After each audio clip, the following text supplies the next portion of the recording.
Hello and welcome to the podcast called The Pharmacist, assisting crops on your farm. And I am the Farmerette. I'm your host of today's show. And I am digging into agriculture. And I wanted to talk about, I'm just going to talk about the entire process of a plant's potential. And we've seen this barrel analysis. And I think it's great. I love it. But I think as producers, we forget. And we need to be reminded that a plant's potential is limited, even if one of those growth factors is deficient or missing. That is the law of the minimum. So let's dig into each one of those barrel staves and understand the individual growth factors that affects your crop on your farm. So with that, let's dig in. So we've all seen this barrel, and if you haven't seen it, it's been around for quite a while in the agronomy world, but it's got these sieves on it, and each sieve is a nutrient. And if that sieve is low, you have your crop yield. That is its potential. And it is going to be limited if you're missing just one of those nutrients. And there's so many variables that go into growing a crop. And that's why I call them factories. Think of your crop as a factory. Think of each corn stalk as one factory. And you are planting millions of them, millions of factories. So today I want to dig into just the nutrients and the plant's needs. And the plant needs the correct amount of nutrition, which I'm going to dig into at a high level. It needs the correct light. That's why I think with soybeans, we should be watching and tracking on your own calendar the days that are sunny versus the days that are not. Light is very important, corn too, but more in beans. But light, water and humidity, you need the correct amount of that. And we all know how 2023 went and in the majority of the United States with the lower rain from the skies. And soil conditions. It needs the correct soil conditions. And I think that is one piece of the puzzle that we dig into. We get a soil test, and then all we get spit back is what we should be putting on from the guy that's selling it to us. And nothing against that, but I think we all really, really need to understand our soils, because that is the base of our factories. That is what our roots are absorbing, what's in the soils. And then the last thing that the plant needs is the right temperature. And again, corn needs to cool down at night. It needs to transpire, so the temperature. So nutrition, light, water, humidity, soil conditions, and temperature. Those are what the plants really, really need. Your factories really need that correct amount of each of those. Those are just some of the variables. Okay, then let's dig into nutrition. Under nutrition, I like to categorize your macronutrients, which we've all heard of those. Your nitrogen, your potassium, your phosphorus. Those are always considered the three. I like to put macronutrients in a category of 6. So you have your nitrogen, your phosphorus, your potassium. Sulfur is number 4. Pay attention to it. It's very much like nitrogen. It leaches. You lose it. Now, the 5th and the 6th are important because they are your calcium and magnesium balance.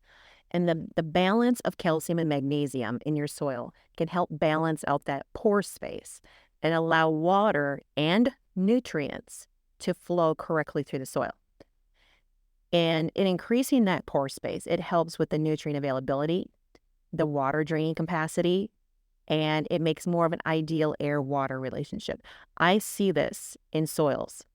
I see it because these soils get tight. And you guys all know what these tight soils are hard. They just something's not right, and you work the ground and you think you're putting air in, and it's probably working backwards. But just the calcium and magnesium balance, I don't like to look at it as a ratio. Sometimes you hear it as a ratio. I like to look at it as percentages. All right. So calcium and magnesium are really the backbone of our fertility program. They're the strength. 60 to 70% calcium and 10 to 20% magnesium it determines your nutrient uptake. And that's really the best nutritional balance I've seen. So let's dig into macronutrients. Nitrogen. I like to call nitrogen the engine of the plant factory. Phosphorus is its gas. We all know that phosphorus, it's nice to get that plant up out of the ground. Phosphorus does that. But looking at nitrogen, I call all of these nutrients the wonder nutrients because really we wonder where they're at. We really don't know. When we fertilize the soil and we hope to God that it gets into the plant, but we have no clue, really. We don't. So as nitrogen, that to me is the number one wonder nutrient because you wonder if it went into the atmosphere, you wonder if it went into the ditch, into the rivers, into the lakes. We are wondering, is it denitrification happening when it's ponding? Things like that we really don't know as producers where our nitrogen's going. We want to be great stewards of the land and make sure that that's going into the crop, but we really have no idea. We really don't know what a corn plant wants it, which day of the week or which time of the day. We have an idea of when corn plants really want nitrogen, when it's ramping up into reproductive stage, but we really don't know. But nitrogen is a major component of chlorophyll. That is why when you're looking at an NDVI, that is it's reading the chlorophyll. It's reading the plant health. The plant uses that to build the photosynthesis, to build its own food. It's a major amino acid component for building of proteins. So that's in a nutshell. Nitrogen is very, very important in building the plant factory. Phosphorus, as I stated earlier, is kind of the gas. It helps with that movement. It's a very important part of ATP, which is the energy unit of that biological process within a plant's cells. So that's kind of the gas. Potassium, it helps with the movement of the water, of the carbohydrates, of the nutrients.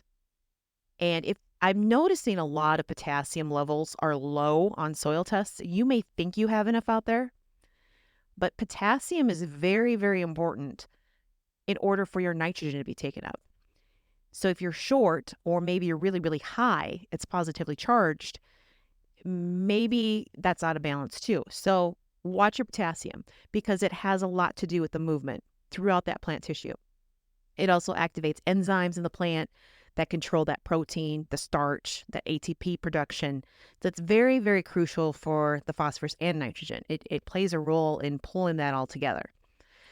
Calcium is, which I talked on earlier, but it strengthens, when it gets into the plant, it strengthens those plant cell walls. It supports and acts as like a secondary messenger that when a plant becomes physically or biochemically stressed, it's kind of that messenger. You really need that calcium around that root system because then it can pull everything in. So that's calcium. Magnesium, it really powers photosynthesis within that chlorophyll molecule. So that when it gets into that plant, that is very, very important as well. And sulfur, I said that as number 4 and I'm leaving it last here, but boy, this is one that obviously we're not getting from the atmosphere like we used to. And I know you guys are putting out an ATS. You're putting it out as AMS, ATS, ammonium thiosulfate, your AMS that you load in with the herbicides. But do you have enough? What is your soil rating? That to me is another one that I'm noticing that if you're low, forget taking up your NP and K. Forget about it.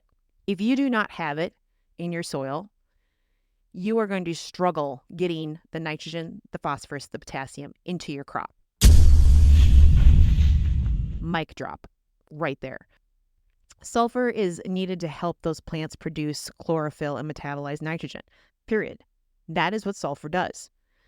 So that is why I'm saying if you are using a nitrogen or phosphorus, which I know you are, or you're trying to figure out, gosh, I put this out here, I know it's there, but it's just not getting, maybe here's the thing I've noticed. If you take your soybean map and your corn map and year after year, they look similar, like they have the same reds and greens on your maps, more than likely you have a sulfur issue going on because your corn and bean maps really shouldn't match every year. I'm not saying yield, just the colors, like your soils. I get the soils, but that's why I'm going over this, because soils are so important. And I have taken tests when I see that, and there's absolutely this, the sulfur is mined out. And it's mined out because sulfur is very, very much like nitrogen. It leaches. You will lose it. So make sure that you've got, and sulfur is needed all through the season, early, and then at tassel time, that R1 is very, very crucial for sulfur in the plant. Right now, I know as growers, you all look at NPK. I know we're starting to look at sulfur. I see a lot more of that than I had in the 90s. But calcium, magnesium, understand your soils. And I know there's millions of different soil types out there, but really, really understand, because all of this has a play in your plant's potential.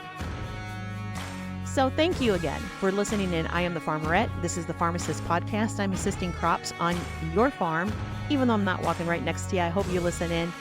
Please give me some likes. I'm on social media under the Farmerette. I'm a female farmer. And if you have any questions, if you have a topic you'd like me to talk on, please reach out. If you'd like to be a guest on the show, please reach out. I'd be happy to talk to you. And look forward to talking to you on my next episode.